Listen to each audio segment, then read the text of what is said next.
Anyway, let's just get straight to it. Our first speaker is digital director at Captivate, which is a well-known advertising company. But yeah, please welcome Ryan Bodger. Hello everybody.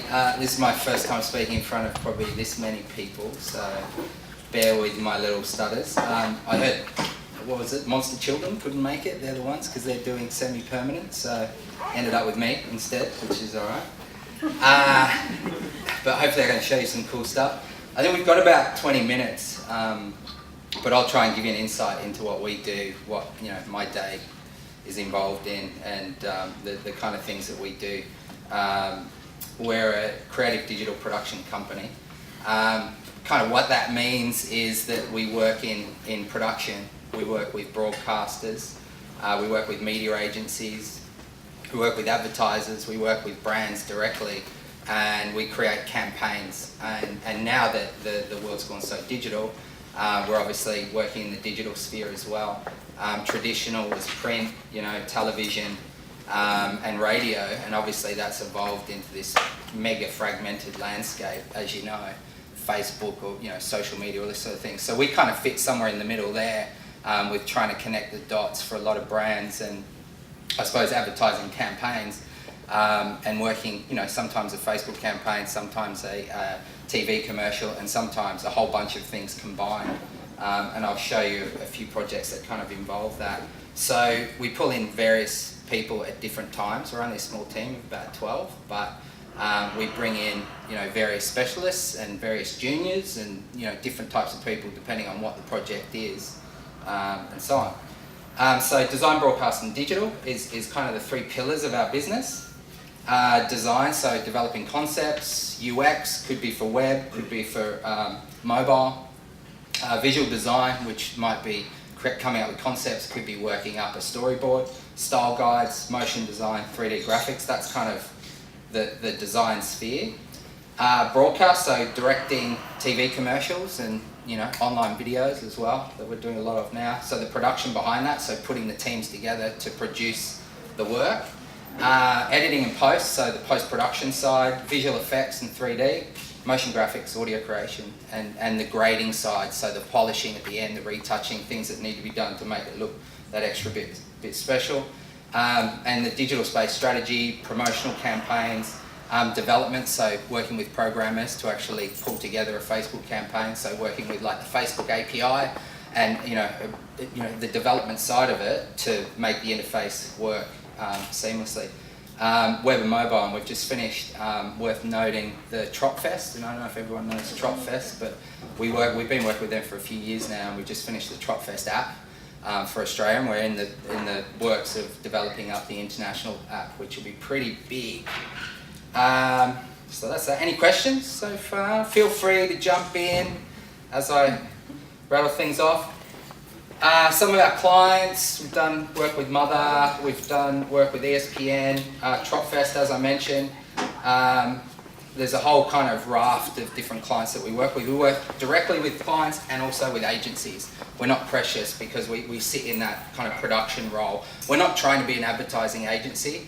We're trying to facilitate, I suppose, quality media production for agencies and clients. Any questions? So my role as digital director is to kind of support the production needs of Captivate in the digital space. So, like I said, if it's a social media campaign, if it's a website build, if it's a mobile application that we've got to build, I'll put a team together to facilitate that production. I'll try and look at ways I can solve problems for clients. That's probably a big part of what you do. I started in design, I moved into television, started making cheap television commercials, and then kind of went back into the digital space. So now I kind of try and put all the different pieces together for clients and think about what you could do differently and what are the problems that a client's got to solve, for where they are in the market space. So that's what I do most of the time. A project that I worked on recently, and this is kind of what happens in the day in the life of a digital director. There was an agency called Creative Activation, or they still are an agency called Creative Activation. They've got a relationship with V, the energy drink. And what they needed was a campaign where they wanted to engage with a user group between, I think it was about 15 to 24. What they wanted to create, and the idea was generated by the agency, Creative Activation, and the idea was turn the ordinary into the extraordinary. And that was kind of what they wanted to do in a nutshell.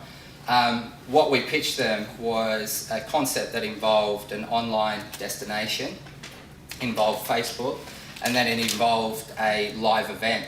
And obviously there are many facets to developing that concept up, but there was a lot of design conceptualization involved in creating that. What we did was we created 3 online games, and they were very simple, kind of sticky flash games. And when I say sticky, think of Angry Birds, as in you kind of want to constantly keep playing it. It only, you play it for like 2 or 3 minutes, then you play it again. And the way it worked was that the game that got played the most out of the 3 games, and there's a little shot of, this one was called Car Park Trolley, and it was kind of ordinary situations that we turn into extraordinary. I'll get to that. But you play the game that got played the most would then turn into a live event. So we'd actually take it from the digital space and actually turn it into a live event, where this one actually was Car Park Trolleys, and that's the one that got played the most. I think it got played 54,000 times or something in the space of like 4 weeks, and it's pretty crazy because we didn't actually anticipate how many people would be drinking V while they were playing it, and there was one guy that had played it for like 24 hours straight. It was, I don't know how it was possible, but the old V. And so yeah, what happened was the game got played the most, and then we turned that into a live event. That live event also had a component online where you could create a team. If you joined V Games, the online website, you could then through Facebook ask your friends to join up, and you create a 4-person team. The team that got the most likes as well, as in the most ratings, I think you can kind of see that there. The graphics are a bit dodgy. The team that got rated the most, the top 4 teams would then get selected to actually go to the live event. So the campaign involved building a Facebook page, building the microsite, building the games, creating video content as well that we seeded across YouTube and Facebook. There was no above-the-line advertising for it, so there were no TV commercials made to promote the campaign. It was all done through the digital space. And you can see there was 80,000 unique visitors over 6 weeks, about 250,000 page views, 60,000 gameplays. So all up, there was about 950 hours of kind of engagement, which very much surpassed what their kind of performance indicators were, KPIs as they call them. So I'll just show you a little video of how the live event turned out. I didn't produce the live event, that was done by a separate company, just so you know.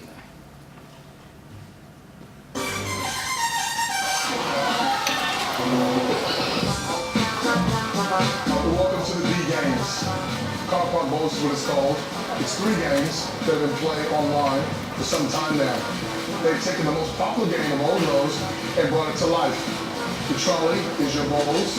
The jack is that beautiful V car, which you'll see here very shortly. And the points are, as you see on the ground here. The V car is out of bounds. Somebody here today, one of these teams is going to walk away with $20,000.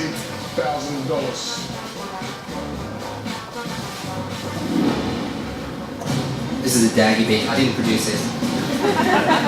But these were the team members who obviously joined the site, got their friends, and they got the most likes. And obviously getting the most likes throughout Facebook, it shared the campaign virally. Oh yeah, these guys are crazy. And you also got to create your team emblem as a graphic. You could customize that as well through the website.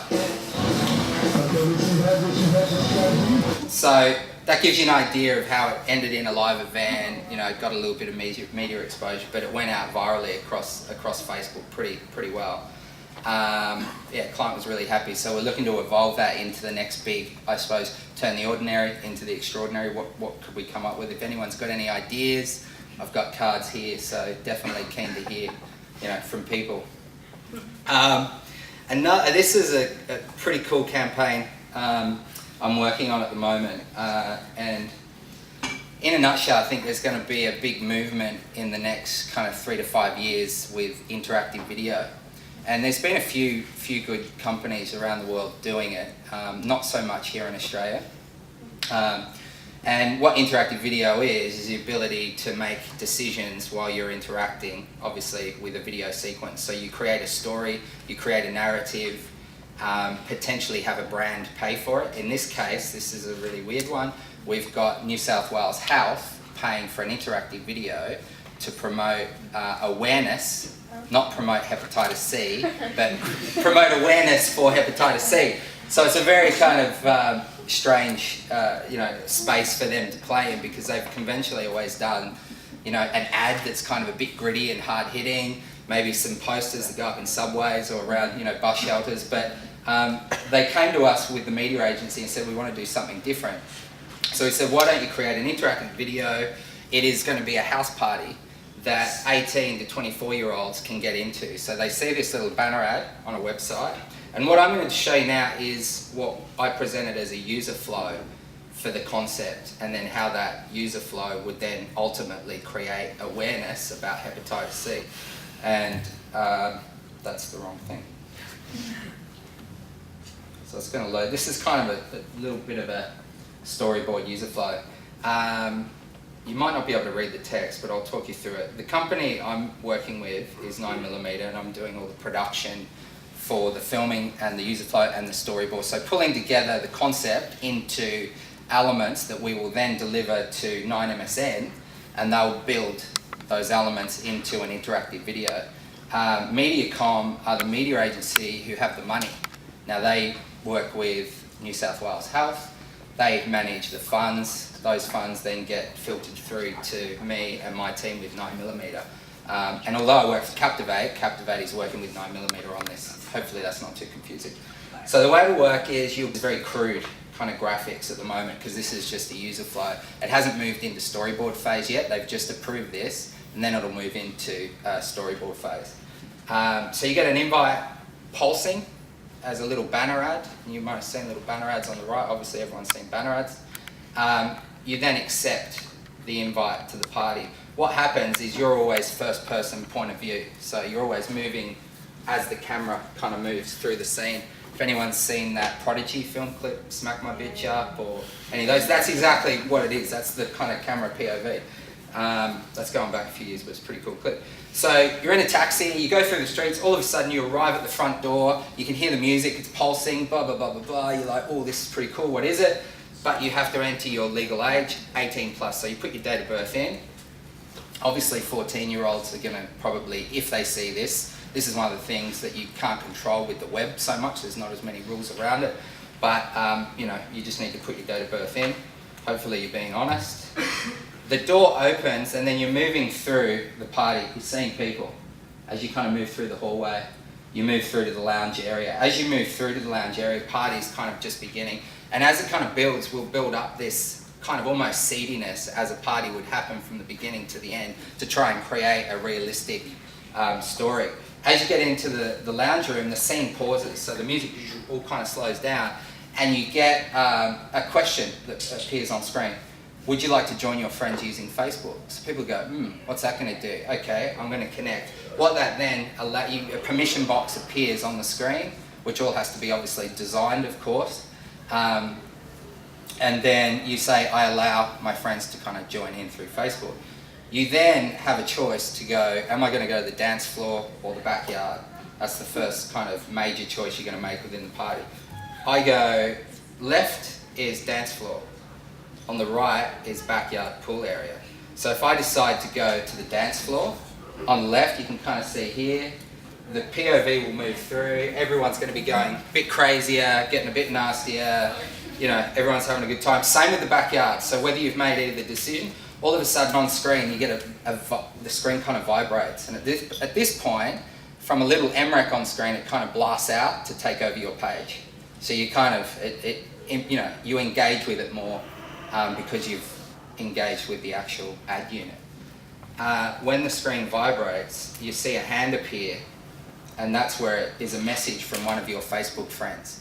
this is not designed at the moment. And when you're talking about graphics and design and where that can go, obviously these are the scenes and elements that need to be designed for once it moves into that storyboard style frame kind of treatment phase. On the phone, you'll see a message from your friend. So if you've allowed Facebook to come through, what's going to appear here is a message from one of your friends saying, hey, come and find me in the house, the party's going off. And then you get to decide whether in your backyard or the kitchen, backyard or dance floor, party in the kitchen, party in the bathroom. So if I pick one of those, I've then got the option to go to the kitchen or the bathroom. What happens are two characters then appear and come and grab you and take you through into the bathroom scene, as we call it, or the kitchen scene, depending on what you've chosen. If you're in the kitchen, there's a weird kind of thing going on. There's these two dudes that are looking like they're off their head and they're doing a home tat. It's not probably that common in a party, but what we want to show, although no, a friend of mine was at a party the other week and he was like, look at this, and I was like, you've got to be kidding me. He did once, but it was a very stupid thing to do, because as you see this and you decide, you get the question, would you like to get a tattoo of your own? If you say yes or even no, this is where you kind of get the first real warning of, did you know you're at risk of getting hepatitis C sharing, dirty instruments, for example. Bathroom scene, there's a crazy head shave going on. There's a guy in the kind of basin, they're shaving his head, he kind of turns around to you, walks up and says, hey, let's shave something of yours. You then have to decide whether you want to get something shaved. And obviously there's this whole interest factor as well of whether or not you want to do it. Some people are going to go, yeah, to see what happens. Obviously, if you do it, you're at risk of, because dirty razors also, so I'm educating here, this is awesome. I never knew all this stuff. And so that's how we start to integrate Hep C warning. So the story finishes just past here, because once you decide whether to do a tattoo or not, or a head shave or whatever you're going to do there, you then, the two people that you kind of met earlier and taken you through to the kitchen and the bathroom reappear and take you through into a bedroom sequence. And this is where it's like, what is going to happen? Is there a threesome going to happen? You got to remember, this is 18 plus content as well. So this is how we're kind of going out. Another way we can check if people are 18 plus is through, once they say allow Facebook friends to join, we can check against what age they've actually put in through Facebook, just to make sure that we haven't got, 14-year-olds kind of getting in and using the video. So the two friends appear and they take you from the kitchen or the bathroom into the bedroom, and this is the kind of the end sequence where one of them kind of disappears off into the dark, the other one kind of reappears and actually has a needle. Not your common party, but what we're trying to say is that we're not saying drugs are bad here, we're trying to say these are the risks involved and the risk of hepatitis C. So the whole idea is you go down the rabbit holes. You might pull out and then go back down another rabbit hole throughout the whole, I suppose, engagement experience. So that is another project I'm trying to work through at the moment. And it's very difficult because you've got 6 different stakeholders involved with New South Wales Health. You've got the media agency, you've got the other production company, and then you've got a team of designers that want to take it in one direction as well. So it's my job to kind of rein that in and look at the best way we can make it work. So you'll probably see that in the coming months, and it'd be good to get your feedback as well and let me know what you think. And I've left some cards up here, so if anyone wants to contact me, do so. Another project, I'm 18 minutes, I'm starting to run a little bit. Should I keep going? Is the other guy turned up? Yeah. Okay, see, hey! Alright, I'm just going to try and move forward to... Hold on. Keep going, keep going, keep going. I'm going to go. I'll show you one more project really quickly. But it's just, for some reason, it's pausing on this. Just bear with me. One more. Sorry, guys. Drink of water.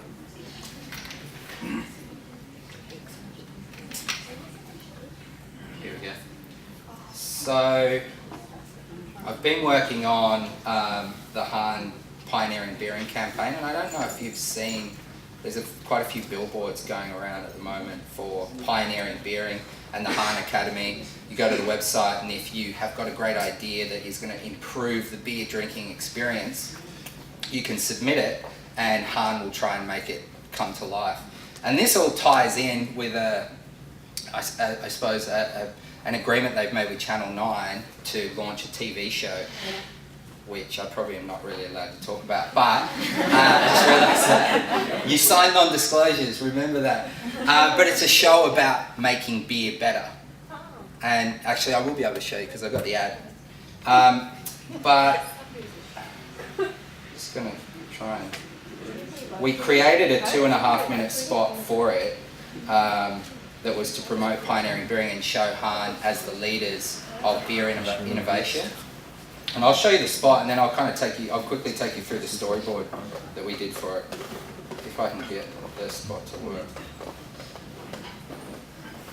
So there was a whole look and feel that we had to create. Basically, assets were created by the digital agency called Holla. They created a website, and our brief was we needed a 2.5-minute TV commercial to look like this website. We also need an ad to promote the TV show called The Beer Factor, which I've told you, so you all know, to be in line with that. So there were 3 agencies involved, and we had to have continuity between all those design elements.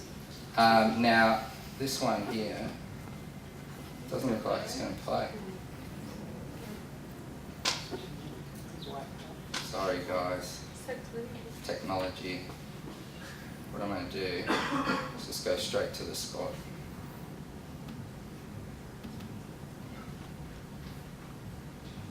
Into Firebird.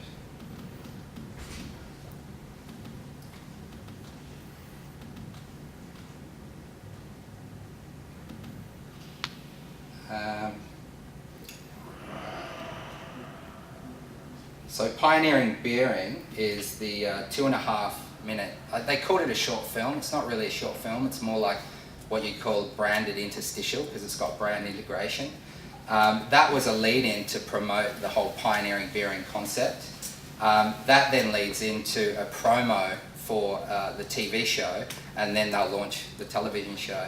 But this all led from a creative agency coming up with the pioneering beering concept, which was Publicist Mojo. That then filtered across to the digital agency Holla, who were creating the website for the whole campaign. And then that filtered through to me, who was creating the online content and the broadcast content. So I'll just play this.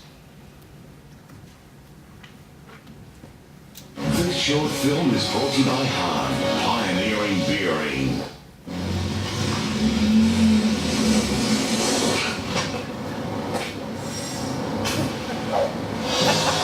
Greetings, fellow pioneers of beer, and welcome to the prestigious Hahn Academy, where for the past 26 years, the evolution of beer has become nothing short of a frothy obsession, where one small sip for man can mean a satisfying drink for mankind. 1986, not often a year associated with great taste, saw Crocodile Dundee in New York and Dr. Charles Chuck Hahn here in Australia. With a PhD in chemical engineering, Chuck established the original Hahn brewery in Camperdown, Sydney. Then in 1988, this princeton of Pilsner produced Hahn Premium, an internationally awarded formula and one of the nation's favourite beers. A decade on, Chuck's Even of Amber launched Hahn Premium Light. In 2006, the master brewers of Hahn delivered Hahn Super Dry, a drier tasting beer with only 1/3 the carbs. By 2009, Hahn came out with Super Dry 3.5 and haven't looked back since. Today, Hahn master brewers are still hard at work, experimenting to meet the constantly evolving demands of the Australian drinker. Some of these potential beer pioneers, and hear some of their big ideas. So, what's your beer idea? My problem is that I always get stuck talking to the weird guy at parties. He's all a bit baggy. My idea is to have excuses printed on the inside labels, so if things get awkward, I always have a way out. My ultimate beer idea is to build a bottle opener into the bottom of every beer so you can lend a mate a hand in that time of living. What if you've only got one beer? I'd like to create a sauce made from beer so I could pour it onto my steak and So have you come up with any beer innovations? Yeah, I always lose my beer at parties, so I'd love to have like scratchable labels, so you always know which beer is yours. So pioneers, here's an opportunity to put your expertise to the ultimate test.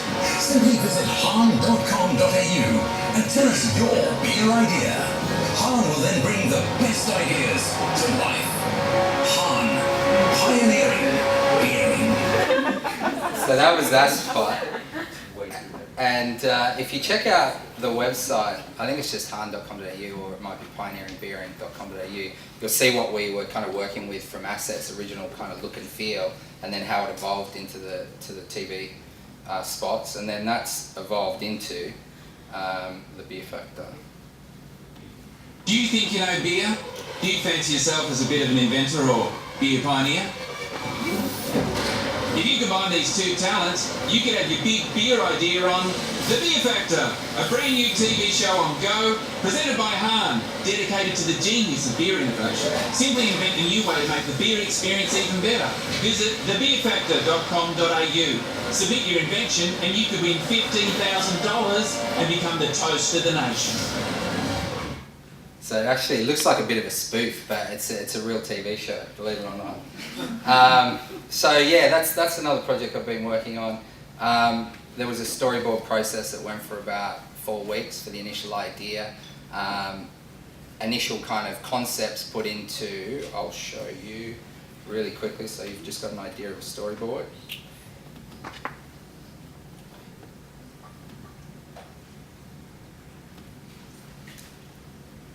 So yeah, the initial kind of concept and opening on the Han Beer Academy, car pulls up, and you can obviously see that this was just stylized kind of storyboard treatment.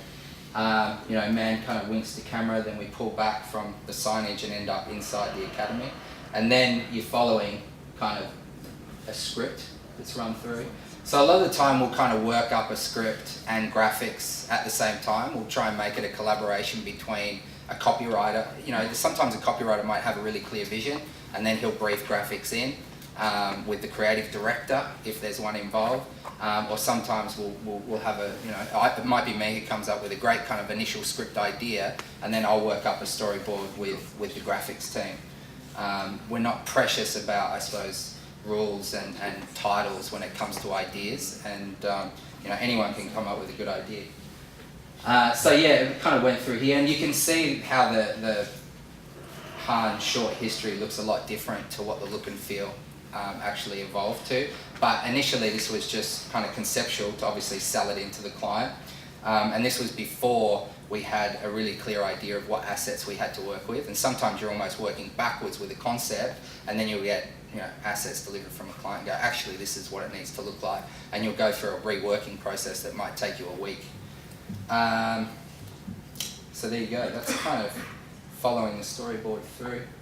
And then we had ideas for the Vox Pops. The Vox Pops were when the different guys appeared on the street. So we kind of presented a whole bunch of ideas and they picked the worst ones. We had some really cool ones in there.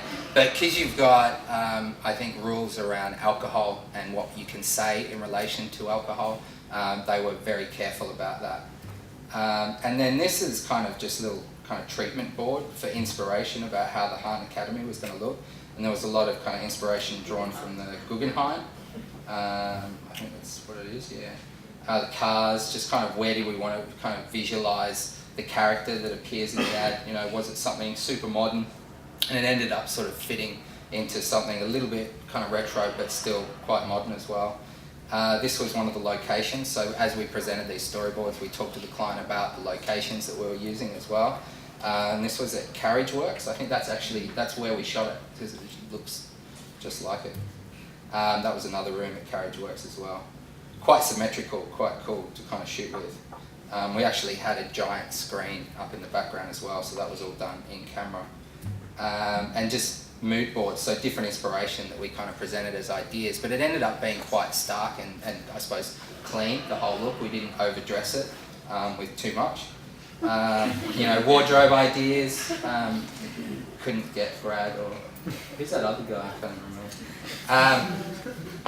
So there you go. That's I suppose a little bit on Captivate and how we do things. And if anyone's got any questions, definitely get on to our Facebook page and like it, because we don't have enough likes yet. So and grab my card if you want to ask any questions. Yes, question. I didn't manage to ask before, but in terms of, you said when clients have problems and just the way that you solve them, what's some of the common problems that you come across that you have to help them out with? Make the logo bigger.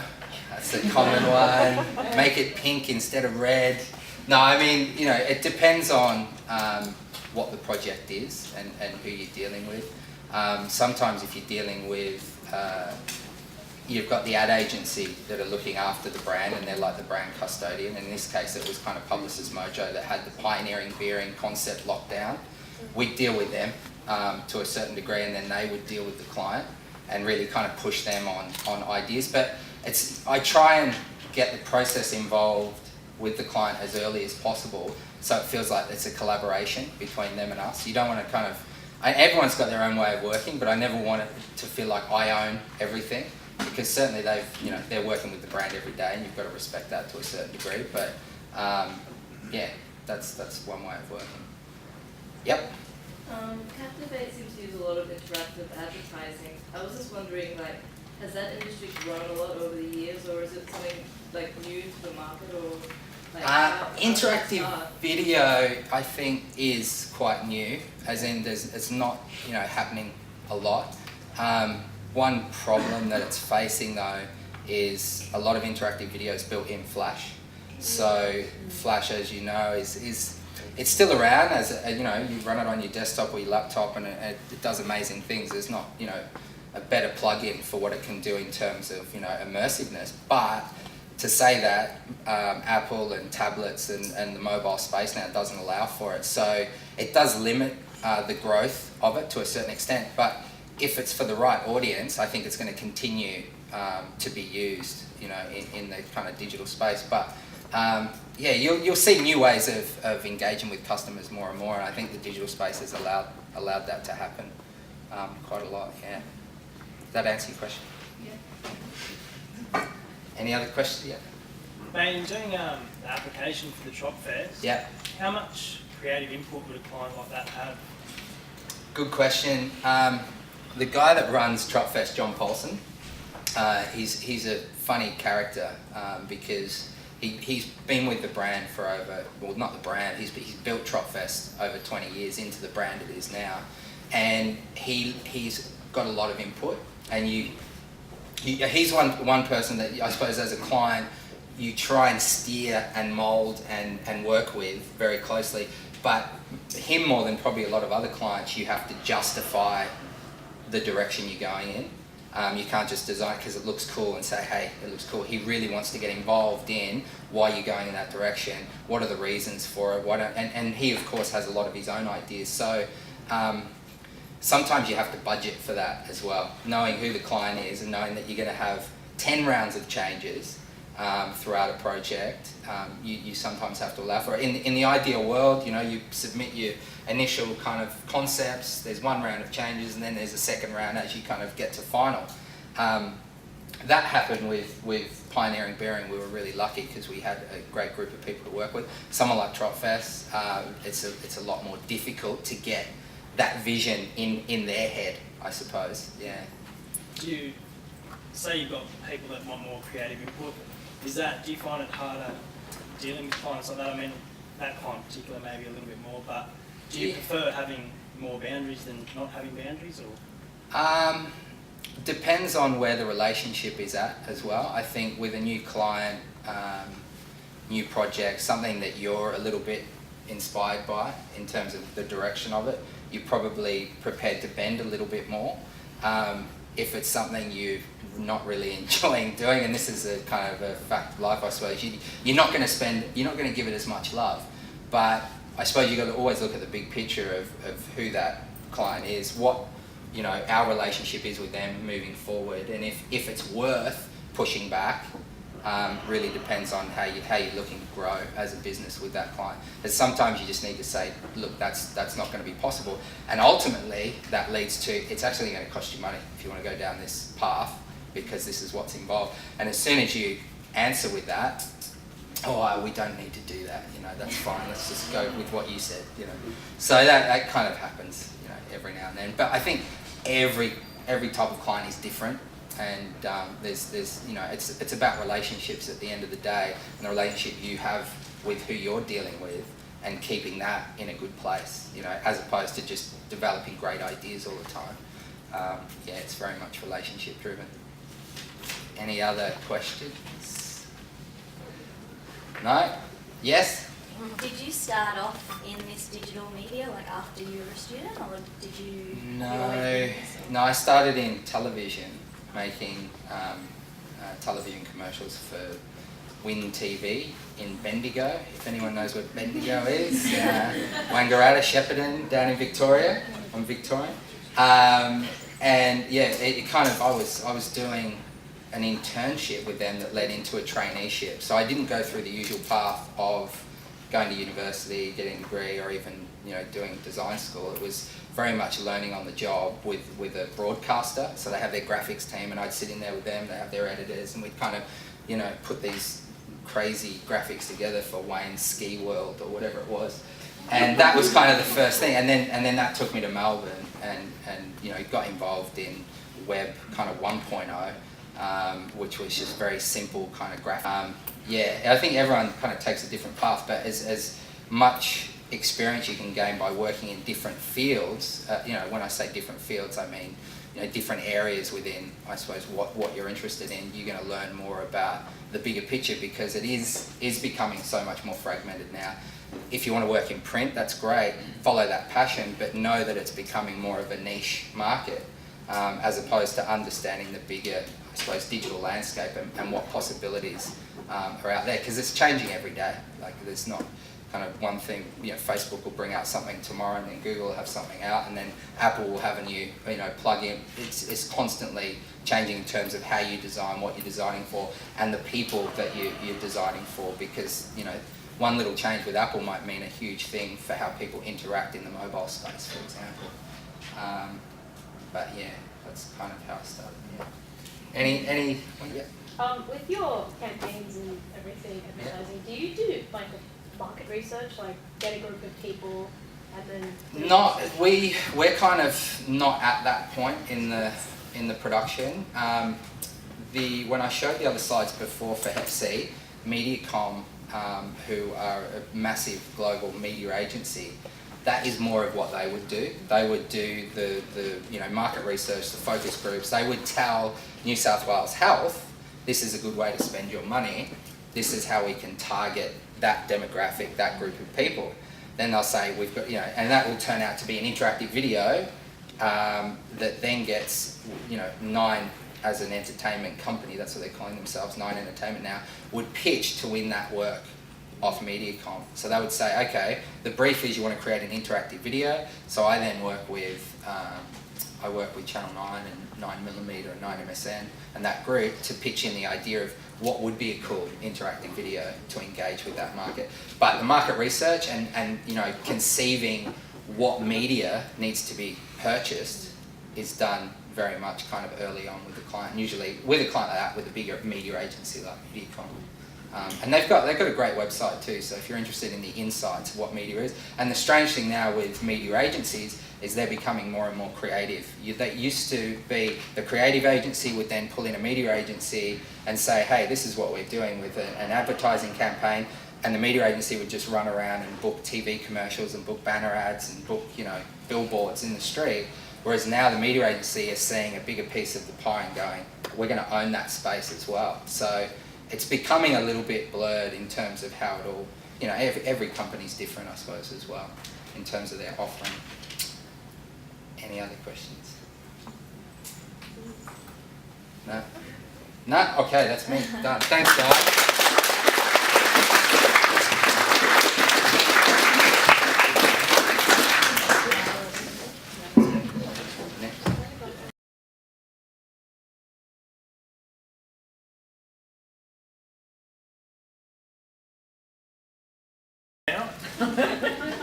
Probably something to do with how. As I'm not lying, I actually was a former in Paris over the last 14 years.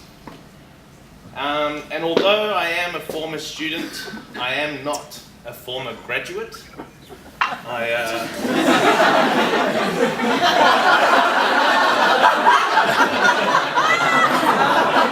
That's a true story. That happened. So if there's anyone here that does the colour and form bidding, when I leave I can just get that. My mother will actually be really, really, really happy about it. So if that can happen, that'd be great.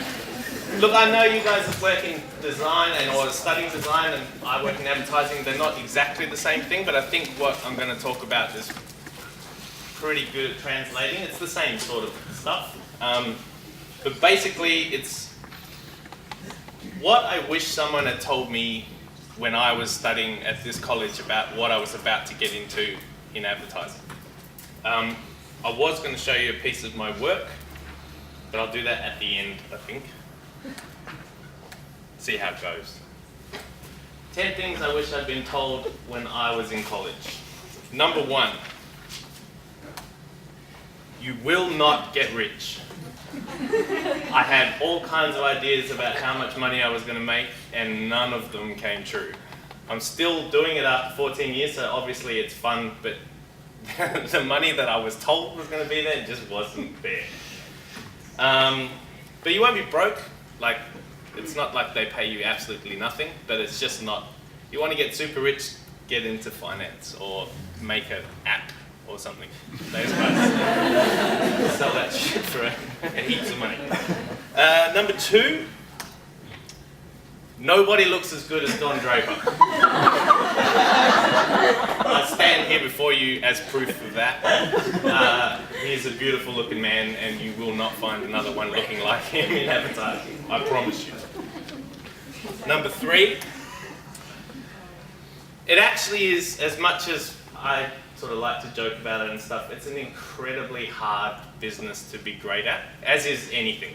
But what I've written down here is there are some incredibly talented, hard-working, ambitious, focused people, and there's actually quite a lot of them, which makes, you know, becoming great at it very, very difficult. It's very competitive. A lot of jobs that don't pay great, and then you hit a certain level and everyone is great at what they do, and those jobs are just few and far between. So it is really, really difficult. And it's also really hard to sell great ideas, which is what we get paid to do, and you're only as great as the last thing that you've done. So you can do a whole bunch of stuff that's really great, make one mistake, put out a piece of work that everyone thinks is a joke, and your great status has dropped. So in that way, it's very competitive, and it's very hard to maintain that sort of great status. Number 4, I'm sorry if I'm going very quickly, but I kind of figured you can ask a lot of questions at the end. You can literally work almost anywhere on the planet. Right now I have good friends working in London, New York, China, Poland, Hong Kong, India, Russia, Spain, and those are only the countries I know how to spell, but they literally everywhere. And hardly any of them speak another language. They speak English, they don't know how to speak Spanish, they don't know how to speak Chinese, they certainly don't know how to speak Russian. But they've worked in all those countries, and it really is a great, great job for that kind of stuff. If you want to travel with your job and do interesting stuff and meet interesting people, it's amazing for that. Unfortunately, you do have to be great at it to get those opportunities, but at least it's something to strive for. Number 5, wear sunscreen and don't smoke. Now, these are pretty obvious things, but this is a young person's game, and I don't mean that as in being old is bad. It's that it's hard, the hours are brutal, you work in a lot of weekends, and young people are just a lot more resilient at that kind of stuff. By the time you get to a certain age, you want to be enjoying other things and have families and mortgages and things that you want to enjoy.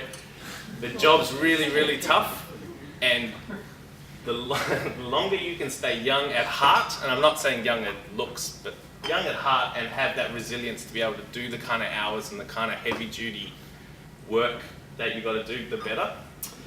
So looking young and staying young can only help. would be my advice. Number 6, ideas, ideas, ideas. And what I mean by that is, it is the one thing, no matter what, like, the digital age is amazing, and I'm incredibly impressed with so much stuff that happens because of it. But ideas is what we get paid for. There is always someone to make things look amazing. There's always someone to take amazing photographs of products. There's always somebody to shoot films that make things look amazing. But ideas is what we actually get paid for. If it all came crumbling down and someone said, no more internet, you can't put anything on a TV screen anymore. The ideas is what will keep us in a business and keep us in a job. So focus on ideas and just make that the king of what you're trying to achieve, as opposed to, I want to make things look good. Make the ideas great, and there will be people that'll come along and make them look amazing or sound amazing or whatever. But focus on ideas. And I think in design as well, I suppose, like conceptual good ideas in design always live longer than just things that look great for one fashionable season. So focus on ideas would be that. Number 7, this is probably the most important thing I could tell you tonight.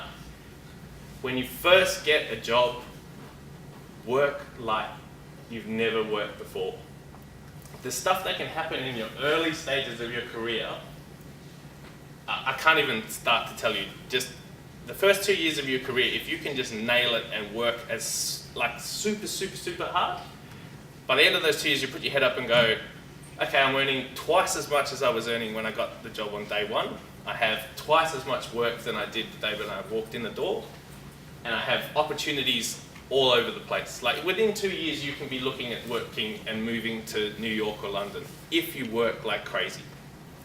Now, there's a lot to come with it. We can ask me questions and I'll sort of explain it a bit more. But I didn't work really hard in the first 2 years, which is why I turned up on a scooter and not a Porsche. And it really, really grates me. Not that I even like Porsches that much, but it's a good symbol to go, yeah, screw you, I work my ass off. So, number 8, and this is also important actually, YouTube will not solve problems for you. You'll laugh a lot all day and you can mock a lot of people, but I guarantee you it will not help you come up with ideas, and it will not actually solve a business problem that a client has asked you to solve. It'll give you reference. You could walk into a meeting and go, we could make it look like this, and we can make the person fall over like that. But it won't actually solve the business problems. It won't help you come up with ideas.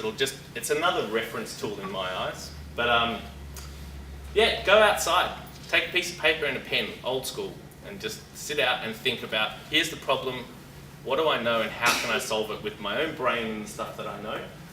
I guarantee you it'll work out better than sitting in front of a computer. I don't think in 14 years I've had a single idea in front of my computer.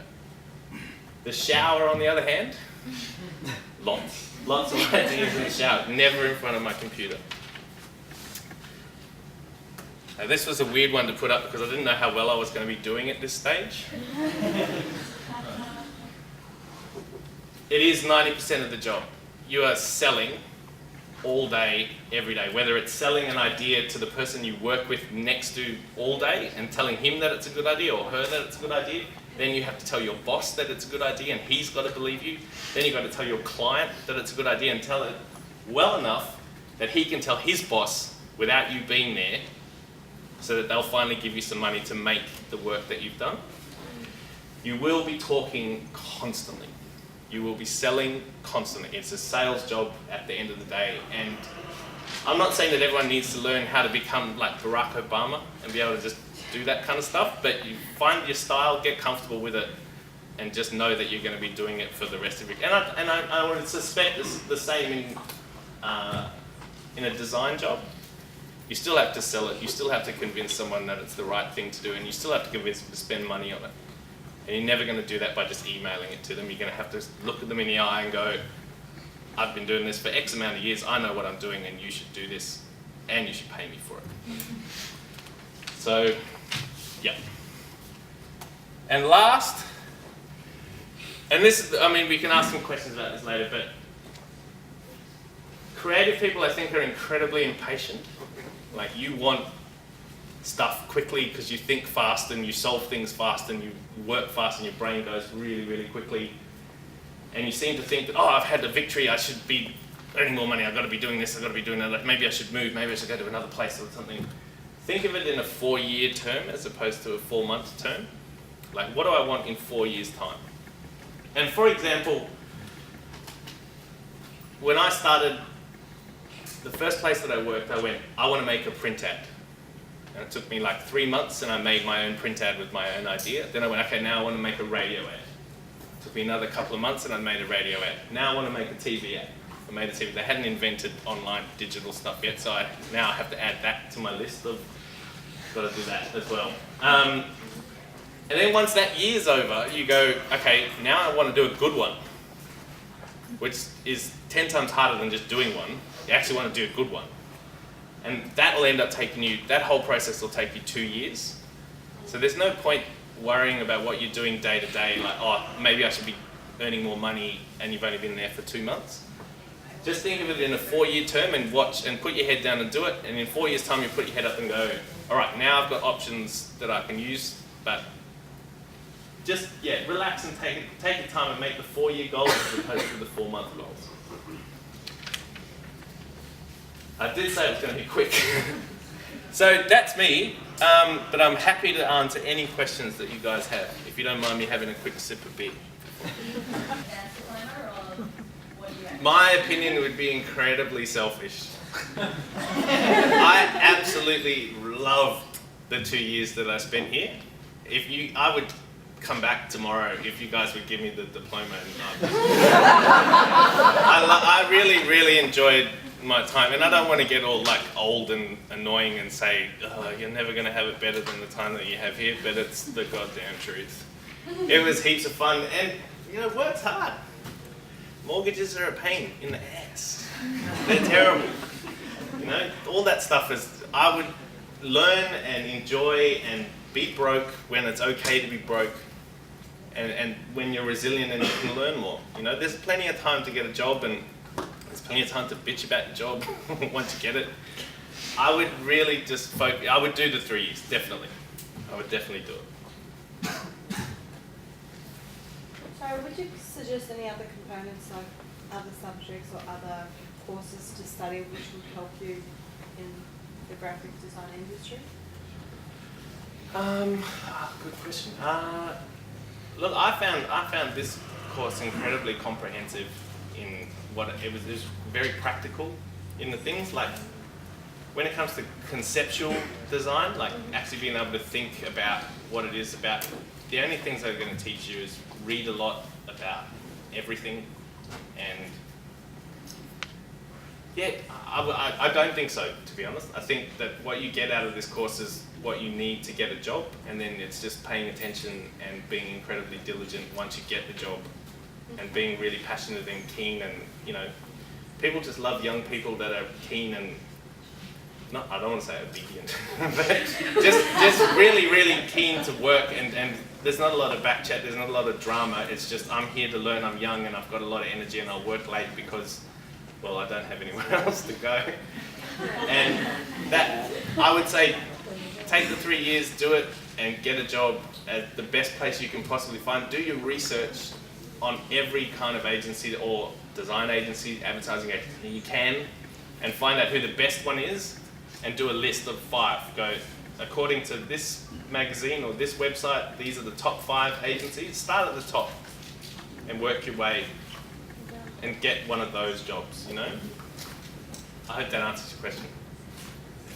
Yes, up the back. How long did it take you to get like a good job, or did you intern first, or how did you Look, I'm not going to lie to you. A bit of nepotism played a part in my first job. My father's been in this advertising game forever. That's his first job as well. I got a job probably a week after I finished college, which paid no money and stuff, and they did end up firing me. So the nepotism thing kind of worked in the reverse. But yeah, It can take a while, but the thing is, like, advertising agencies will get young people to come and work for them. They'll give you work.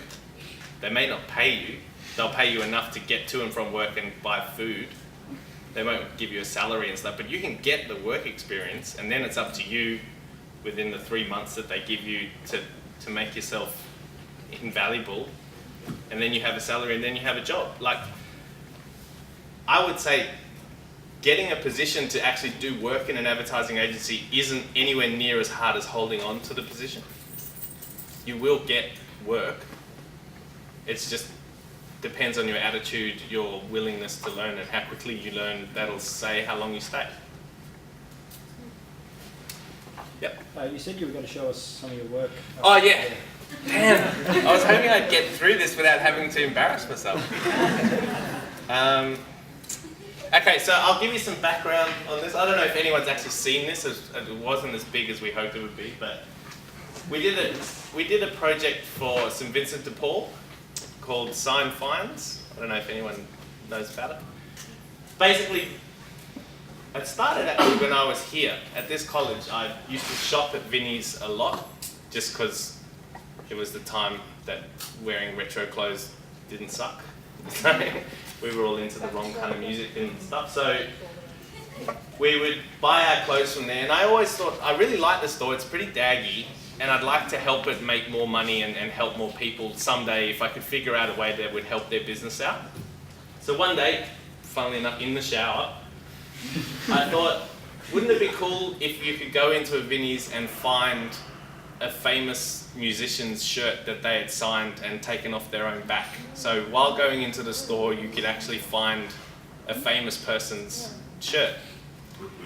So that's how the idea started, and I went to I think it's in Petersham, their offices, and met these two lovely ladies and told them the idea, and they said, "We love it, how many artists can you get?" And I went, "What?" Oh, so now I've got to go and get the artist. So then my job for about a year became ringing, emailing, running down to gigs at the Metro and trying to find as many artists as I could to get on board and sign shirts, and we could hide them in the Vinnies around Australia. So this is what happened. I'll just show you, and then if it goes too fast, you guys can then ask afterwards. Hang on.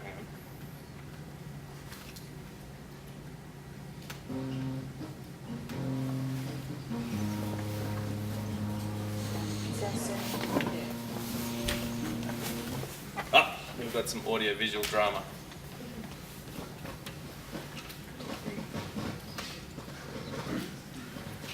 Really light-hearted image to stop on though.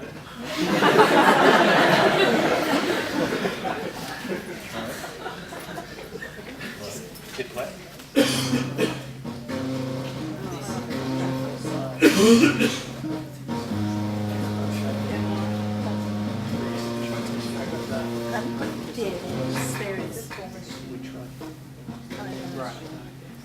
Everyone needs to sign autograph. Whoa! Whoops. Here's a way the fans will help those in need. Introducing signed finds by charity stores into the floor. Famous musicians sign a piece of their clothing. We invited one of our 240 Vinnie stores from New South Wales. Then tell everyone it's out there.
So yeah, that's probably one of the pieces of work that I'm probably most proud of, simply just because it worked in the end. I'm a music fan, so it was a lot of fun trying to track these people down and speaking to the guys from Chromeo while they were in Denver.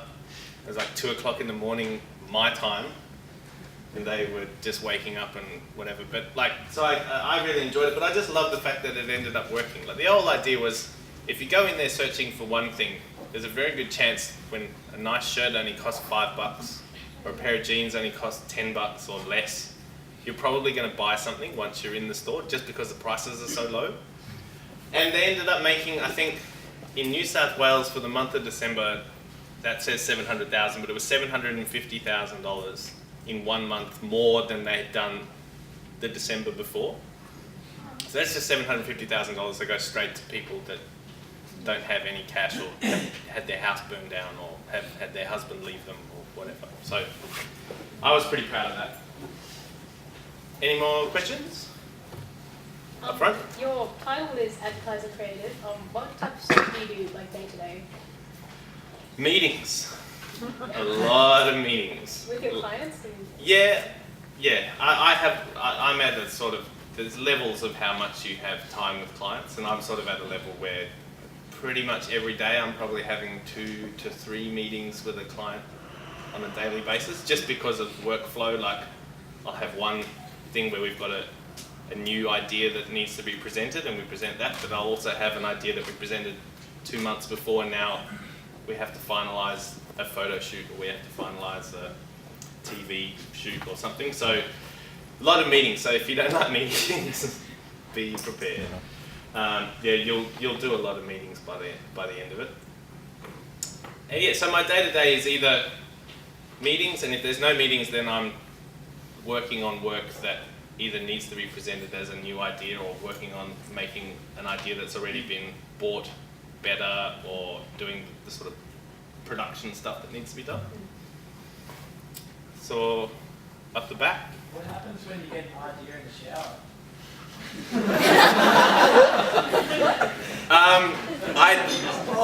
Often I have to call my fiance because I don't obviously have a pen and pad there, and I go, "This is what I think. Don't forget it. Write it down. I'll be out in a minute," and she'll go and write it down in my bedroom or something. But yeah, I don't know why it's the shower, but I think it's because I go through my day, like my plan. You know, I've got this to do, I've got this to do, I've got this to do, and there's that one thing that's been bugging me for days, and maybe it's just the most relaxing thing, I don't know, but it happens, and then I have to tell her to write it down because I can't.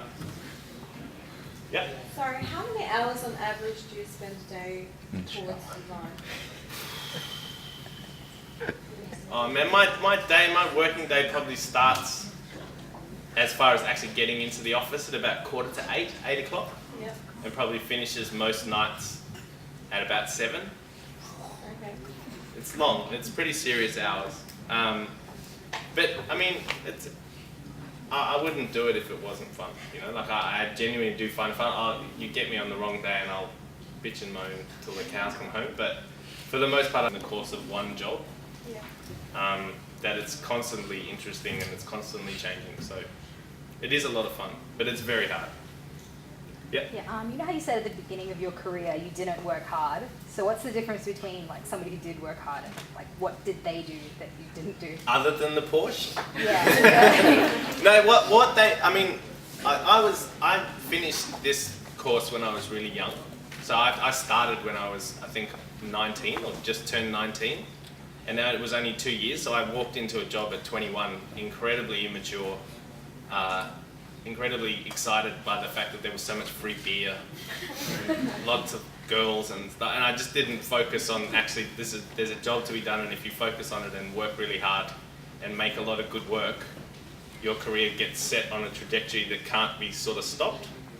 I kind of spent way too much time enjoying the fact that I had a salary and free alcohol and stuff, and just didn't take it seriously in the early days. And when I say early days, probably for the first 3 years, I didn't take it very seriously. And then realised the guys that I used to work with, they took it incredibly seriously. All were doing a hell of a lot better than I was, which is when I decided to move to London and start taking it seriously. So yeah, I highly recommend taking it seriously. There's nothing worse than regret. I saw a question at the back there and I've ignored you once or twice, so I thought I'd come back. No? You done? Alright. Oh yeah. Yeah, go for it. That Vinnie's one that you did. Yeah. Did you just decide to do them out of the goodness of your heart? Like did they approach you or you just like? No, I had the idea, they weren't a client of ours, so I actually went and found the marketing manager for St Vincent de Paul and wrote her an email and said I had an idea that I thought could actually work for them. She said come in, and we went in and presented it, and it happened that way. Which is rare, like it's not really the way the business is set up, although a lot of people actually have started doing it, where they come up with good ideas and then find a client that it'll work for, and hopefully the client is prepared to pay for it. If they aren't, then you try and find someone else that'll do it. Yep. Did that give you another way of getting a new client to come to your firm, or did you just do that as sort of charitable? Well, I did it as a charity just because I liked the brand, and when I was broke and a student, they clothed me for 2 years. Like I bought all my clothes from there, and I really liked the vibe, and I loved the fact that it was volunteers, and like these really old ladies that were quite strange and sell you clothes and stuff. But through the success of the campaign and the fact that they made quite a lot of money out of it, Vinnie's is now our client, and we do not only St Vincent de Paul, but I think they have another charity which I don't work on, but it's called the Matthew Talbot something. It's like a refuge shelter for homeless people, which is now a client of ours, and they actually pay us to work on that work. So it resulted in my company getting new business and money, but the money's fairly minimal. That kind of just covers the hours that you spend to do the work. So there's no profit in it for us, and we would never take the profit. I like the brand, and now my agency likes the brand because I told them to, really. How many people would work on that project? If you speak to the finance director, too many. If you speak to me, not enough. If you speak to Vinnie's, they're just happy that someone worked on it. But that job would have probably been myself, a social writer, so someone to actually, we had a Facebook page that would constantly, people would ask questions all day, and they'd have to constantly be answering questions and stuff. A digital designer to design the Facebook page and update it. An account service person to liaise with Vinnie's directly and say, okay, we've got these shirts, where we're going to hide them, tell me the stores that you want to hide them in, and that kind of stuff. That's the core group, and then there's always peripheral people that'll help when you need it and stuff. But how many was that? 6? 5, 6, maybe 7. Yep. You say have a big sort of young heart to do this. What are you coming into this as a mature age student? Should you just give up? No. And maybe I wasn't clear. It's about the resilience of being young, not the appearance of being young. I'm not talking about appearance. It's just like it is hard to get work as a mature age person anyway. Yep. Not impossible though. Just because all that experience is going to check for something. Absolutely. Opposed to a young person. Absolutely, and I think you'll find that as long as your passion and your energy matches whoever else you're competing for work with, there shouldn't really be a drama. Like at the end of the day, I'm just looking, if I'm employing, and I do employ people, I'm looking for someone that's got the energy and the stamina to do the job, and I don't care anything after that. It's just I need to know that they've got the passion and the stamina to do it. And it is long hours, and it's pretty brutal at some points, and the pressure's pretty high. And when people are paying you to make a piece of work that our agency will charge, or it'll cost $600,000 to make a 30-second TV ad, but they'll spend on media $30 million to make sure that everyone in the entire country sees it. So the investment so far is $31 million or $30.5 million.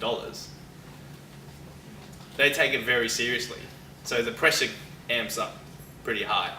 when you're trying to tell someone, hey look, really good job, and got to work with some incredibly talented, then meant that I could either go, they went to New York, and my fiance and I came back here, mainly because I'd only just got through the drama of a visa in London, and the thought of having to go through the American version of it was just too much for me. Like, when I say I worked in Paris for 2 years. Oh no, sorry, I worked in Paris for 3 months because my visa ran out in London and I had to get shipped to Paris where I was allowed to stay. So the visa thing's just a pain. So, and then, I kind of forgot the question now. Sorry, I'm really sorry. Anyone else? No? I can get down now and stop sweating? Oh, one more. Can we see more work? No. That was all I brought. I'm really sorry. My boss was telling me, like, I was nervous about coming tonight, so I went to my boss and said, is this going to be all right? Like, I don't know what I'm getting into here. And he said, don't you want to show more work? And I went, no, they'll get bored. I don't want to show it. So I didn't. I just put that on there. But I'm trying to... Hey? Have a website. Yes. I've got plenty. Why? Do you want to give me a job? I usually send my website to people when I'm trying to get a job. But I'm more than happy to tell you, I think it's Luke Simpkins at Carbon Made or something. But I'll send it to you. No, don't do it now. Yeah, I don't know if I want to do that. Luke, yeah, no, with the K.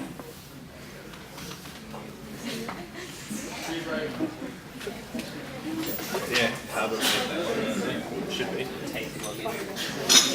Oh, that's right. I've got it all Hey, no, this is brutal. I can't believe we're doing this. Yes? I think it's the agency you work at. The agency that I work at? Yeah, or do you not? Or like, you work for someone else? Yeah, I work for a multinational advertising agency called Y&R. They used to, or they still are, George Patterson Y&R. George Patterson, I found out today, is the oldest running and still existing Australian advertising agency. They're 78 years old. But they got bought out by another big company called Y&R. But our company, including all the subsidiaries and stuff, is probably 200, 250 people. Is that just in Australia? Just in Australia. Worldwide, it's in the thousands. I think Chicago has something like that, 2,000 people working for them, and the New York office has 600. So, yeah. Oh, do you? That's great! Oh, okay. I don't mind you showing this one. This one. Maybe pause it or something. Quickly. Pause it. Oh yeah,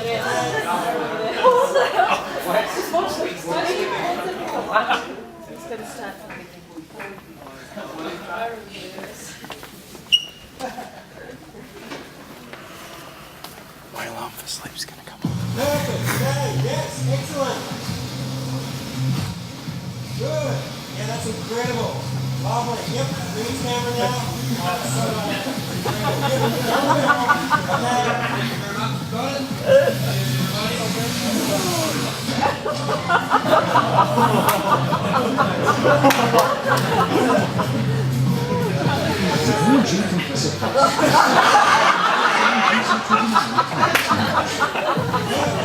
I don't think you need to put The other ones are there. Are they out? Yeah. Okay. I don't know, do you want to watch more? Yeah. None of them are as like weird as that though. That's okay. Okay, alright. Oh, you're going to double click the button. Or is it going to open all No, What did I do? just broke my computer. I just broke his computer now. Okay, so I can just pick that one. Okay. My name's Angus, and I love playing tennis. My dream is to play in a grand slam and be able to hit the ball like a pro. Then I can play long rallies, which are awesome fun, and do huge smashes. Smashing the ball and winning the point. Now that's a wicked feeling. But my really, really big dream is about to come true. I I entered a McDonald's Champion Kids competition for kids who play sport. Then one day, my dad woke me up at 4 o'clock in the morning. I had no idea what was going on until I saw Ronald McDonald and the Sunrise Crew, and they told me that I was going to the Olympic Games. I'm so excited, I can't sleep. I've never been to China before. And to top it all, McDonald's have even arranged for me to meet the winning athletes. Now that's wicked. I tried to play Mum and Dad against each other, but Mum won. So now we're off with 5 other winners to the Olympic Games to see the world's greatest athletes make their dreams come true. So yeah, it's not all like hot models and stuff. Not that one. So, do you want more? Really? One more. One more. Okay. It's press escape. Behind it.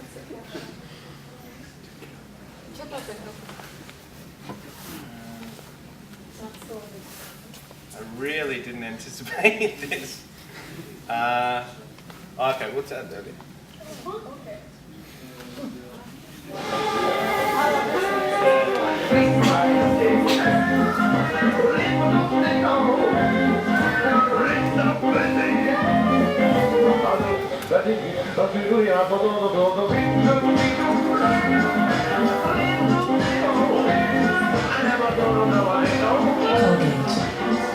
Trusted by generations of Australians and their dentists.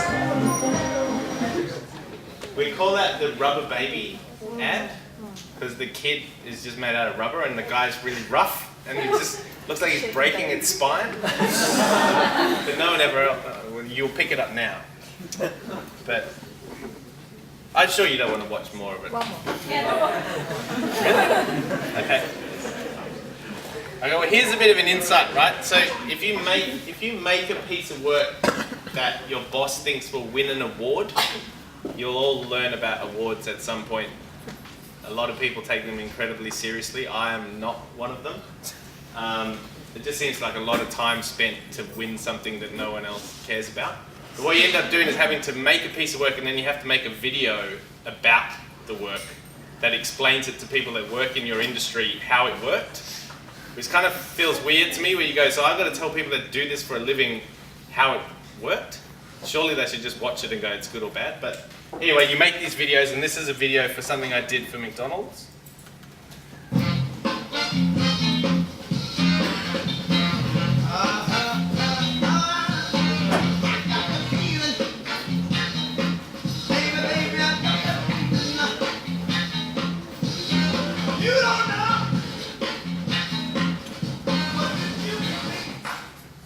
Thomas is a legend at McDonald's who was instrumental in naming a burger with cheese, the cheeseburger.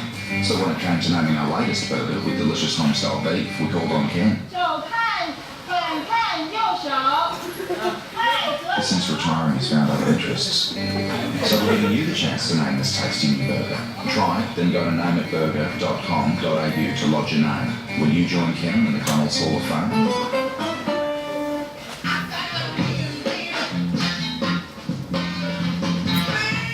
How often do you do this? Well, not often enough. If I gave you the tiger.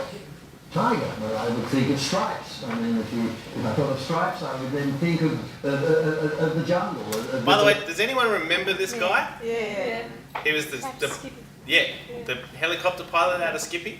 Probably the most fun I've ever had in a whole day talking to easily the craziest person alive. He is absolutely mental. And I spent the whole day, I'm sitting here, just laughing at him all day going, what are you talking about, mate? You're mental. And he goes, shut up. But anyway, it's a fun job. Africa, of zebra, just the great cats of the world. And that would lead me from the great cats to fluidity and movement. And from that it would take me to, a girl I took that once was a wonderful dancer.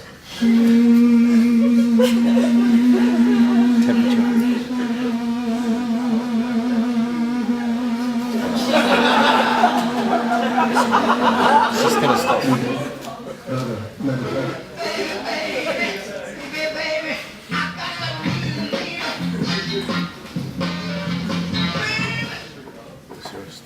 There you go. Oh, yeah.